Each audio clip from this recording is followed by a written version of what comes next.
Polly. It's Latin for many. Tick.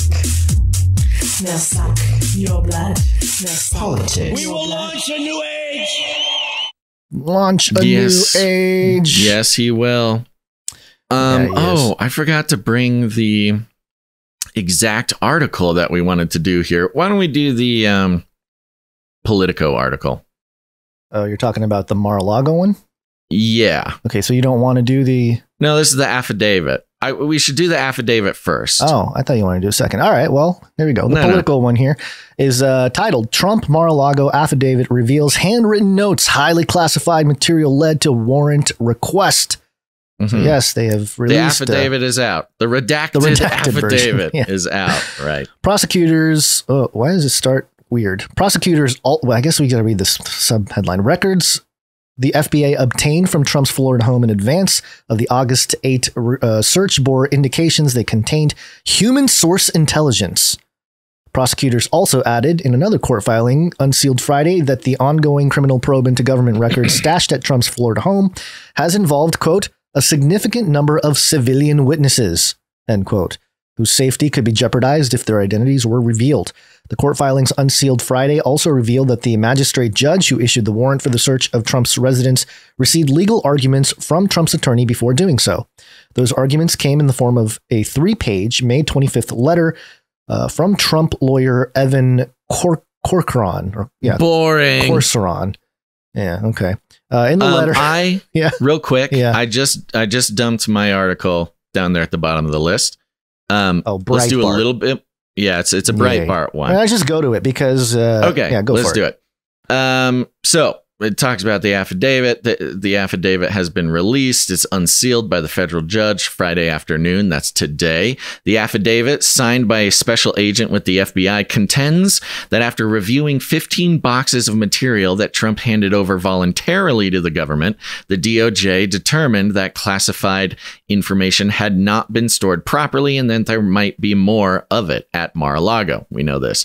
Quote, the FBI's investigation has established that documents bearing classification markings, which appear to contain national defense information, were among the materials contained in the 15 boxes, all caps, and were stored at the premises, all caps, in an unauthorized location, the affidavit said.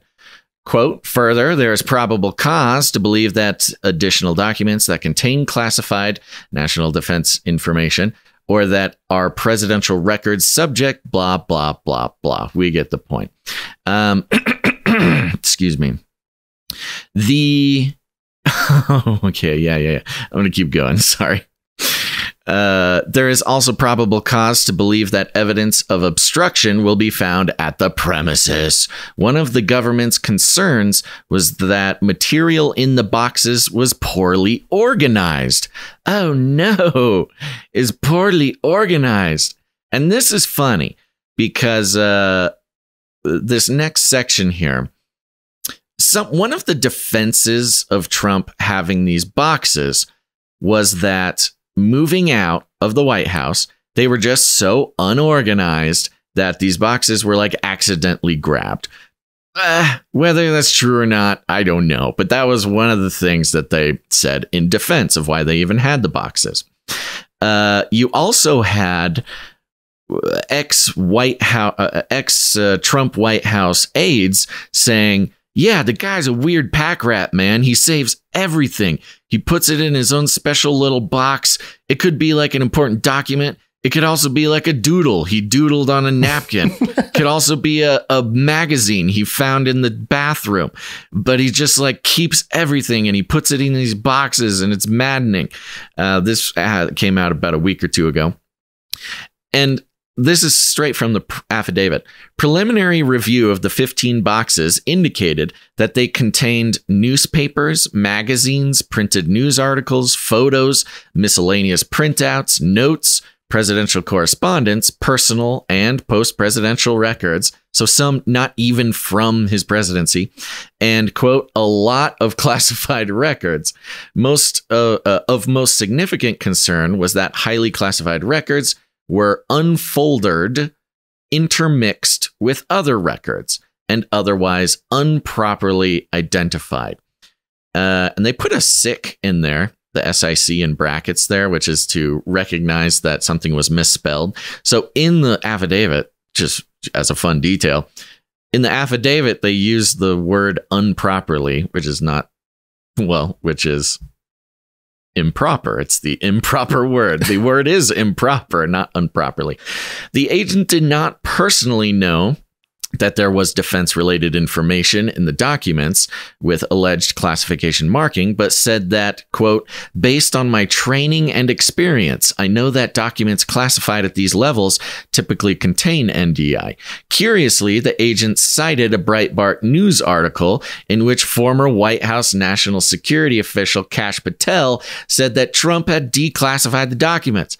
So this is the fun part. In the affidavit, they are quoting Breitbart as to why they need to go get these things. I'm not going to read that whole thing. Yeah. Now, I forgot. There was actually 2 Breitbart articles about this. I'm going to stop that one. I'm going to send you this other one. I apologize, everybody. This is poor planning. Yeah, we prep for a reason, man. I know. We are just in such a rush to get going here. This happened. For those of you just in the back room, we have this little document. He hyperlinks the words. Yeah, I just typed out a bunch of random stuff on my VR keyboard. Yeah, thanks. Here. Okay, now this is another piece of very interesting information. That's good to know. Federal investigation. Okay, I'm skipping the first paragraph. It's still Breitbart headline: National security not cited by DOJ among reasons for redactions. That's right. National security. That's interesting. My headline says Trump Mar-a-Lago affidavit reveals handwritten notes, highly classified materials, led to warrant request. Does yours not say that? No, the link you just sent me says national security not cited by DOJ among reasons for redactions. What? Yeah. I'm going to open that one. I don't know what that is. Oh, that's the one we just read. Here. What? Sorry. Wait. Yep. Hold on. Okay. So you sent me the same thing twice and they changed the title? No, it's my fault. Well, because the headline's different from the one you said. It's happening again. What's you just going sent on? me an article and the article you sent me is different. Is it? It's different headline. Yeah. The one you sent me earlier that you were just reading is affidavit focuses on documents, classified markings, national defense information. And then weird. They must have just changed the thing. It's possible. Breitbart's, they're part of the whole thing. They can be 1984 They're doing their honest. thing. Yeah. Yeah. Okay. All right. Well, shoot. I'm sorry. Segment. No. Settle down. I'm so sorry. I have no idea why it's doing this. This is the weirdest thing ever. It is not letting me send you this article. I'm just going to tell me what it is. I'm going to tell you what it says here. Okay. Records the FBI obtained from Trump's Florida home in advance of the August 8th search bore indications they contained human source intelligence, intercepts under the Foreign Intelligence Service Act, and signals intelligence, as well as other tags indicating high sensitivity. Several of those tightly controlled documents contained Trump's handwritten notes, the partially redacted affidavit detailing the Justice Department investigation said. And you go down a little bit further. Basically, it talks about how in the documents retrieved were the original 15 boxes that they grabbed included signals intelligence on foreign governments. So he did allegedly, if the FBI is to be believed here, or if Breitbart's to be believed, it did have like intelligence service information on foreign leaders, foreign governments, things like that. Okay. Now, the fun part. Remember, if you all will, that it was a mole. There's a mole within the Trump organization that let the FBI know that he had these boxes in the first place. Human intelligence, as it was reported, meaning not necessarily an informant, because that's they were trying, not they, but some analyses that I was reading were trying to avoid the word informant because that implies an ongoing relationship. A human source is more like somebody called in a tip or something. Right. Now, this is coming from newsinteractive.post-gazette.com.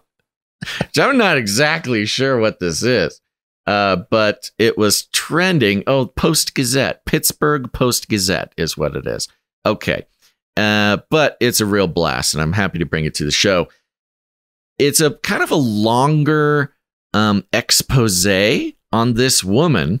The headline is Inventing Anna, the tale of a fake heiress, Mar-a-Lago, and an FBI investigation. Dun, dun, dun. And this dropped today, the same day of the affidavit, the redacted affidavit. By the way, the redacted affidavit was it was over 30 pages long, and something like 24 of the pages are partially or entirely redacted. So an incredibly redacted document. So the information you're getting from the affidavit is just scratching the surface as to what was actually in there. But back to this. Palm Beach, Florida. For a time, Anna de Rothschild boasted her family roots to the European banking dynasty, donning designer clothes, a Rolex watch, and driving a $170,000 black Mercedes-Benz SUV. She talked about developing a sprawling luxury housing project on Emerald Bay in the Bahamas, a high-rise hotel in Monaco, and a Formula One racetrack in Miami, say people who know her. Knew her. Yeah, they don't know her anymore. Whoopsie daisies. If the cops are asking, nobody knows her anymore. Yeah. A pivotal moment for the woman, who was fluent in several languages, took place last year when she was invited to Mar-a-Lago, where she mingled with former President Donald Trump's supporters and showed up the next day for a golf outing with Mr. Trump and Senator Lindsey Graham, among other political luminaries. Then they have a photo here of Trump, Lindsey Graham, and this woman standing on the golf course. And, you take a look at this woman and it's not surprising she was able to make her way into Mar-a-Lago, knowing what we know about, politicians. The article continues, and get ready for this one. But the 33-year-old woman was not a member of the famous banking family and is now a subject of a widening FBI investigation that has delved into her past financial activities and the events that led her to the former president's home. Quote, "It was a near perfect ruse and she played the part," said John Lefauve, a former investment banker who met her with other guests around the club pool. In addition to the FBI, law enforcement agents in Canada have confirmed that she has been the subject of a major crimes unit investigation in Quebec since February, a year before the FBI's spectacular raid of the former president's seaside home. It was a spectacular raid.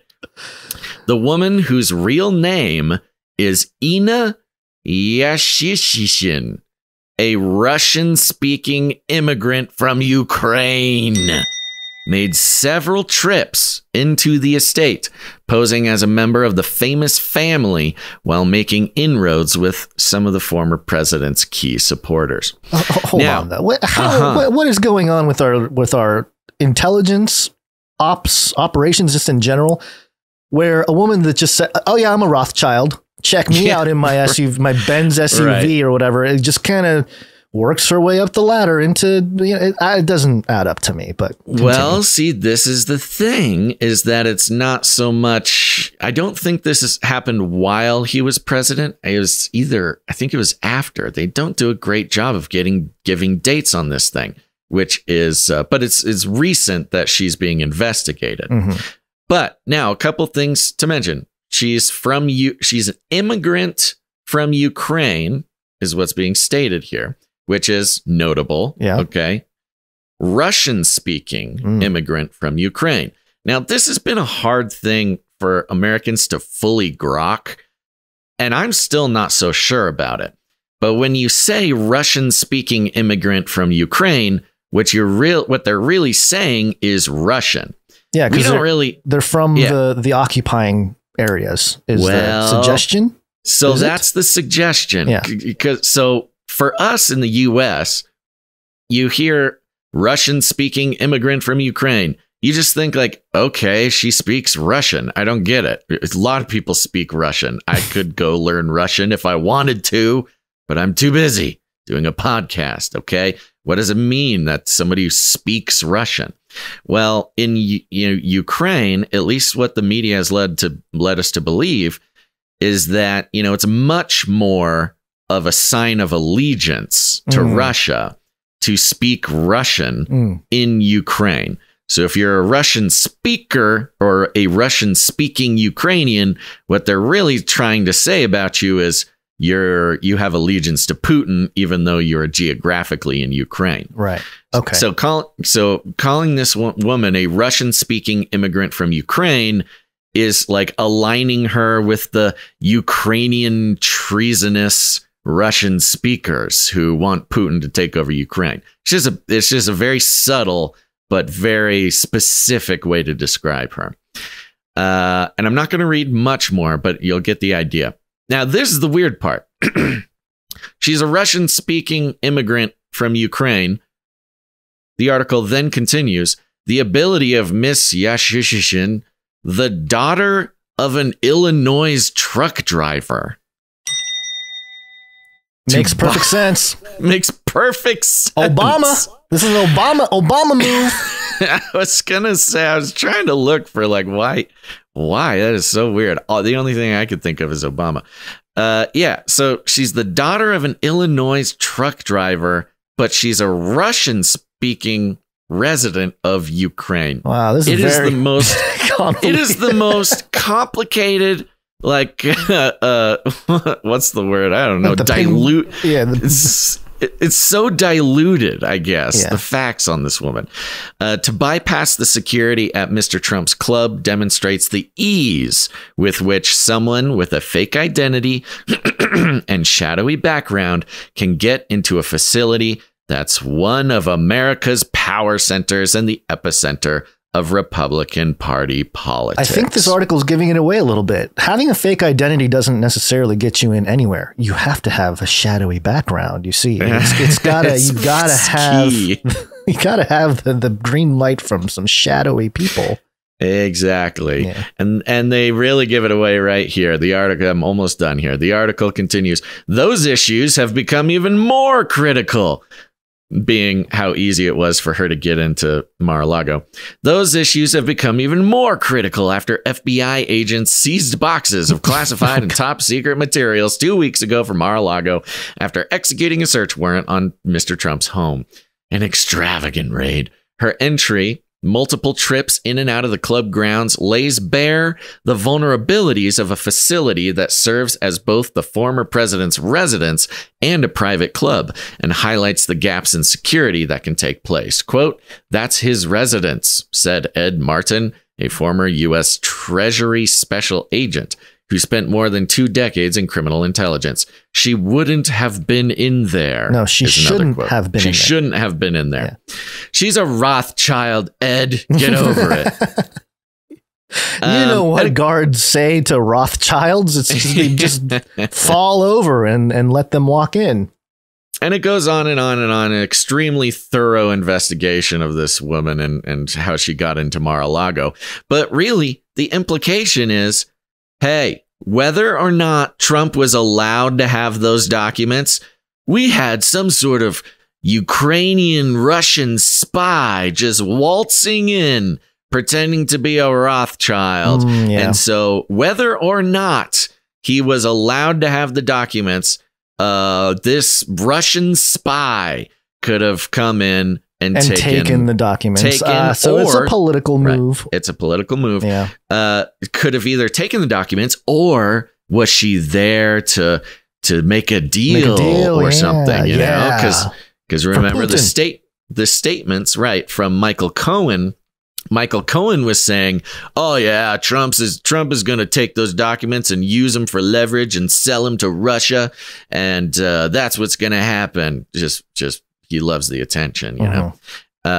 And boom, like 2 days later, same day affidavit drops. Oh yeah, there was this young, good-looking Russian spy who was just waltzing in and out of Mar-a-Lago. It's really sort of crafting this grand narrative about how Trump, you know, is a danger to democracy. Well, you for know those what, exact reasons. You know what Trump said when he found out about this?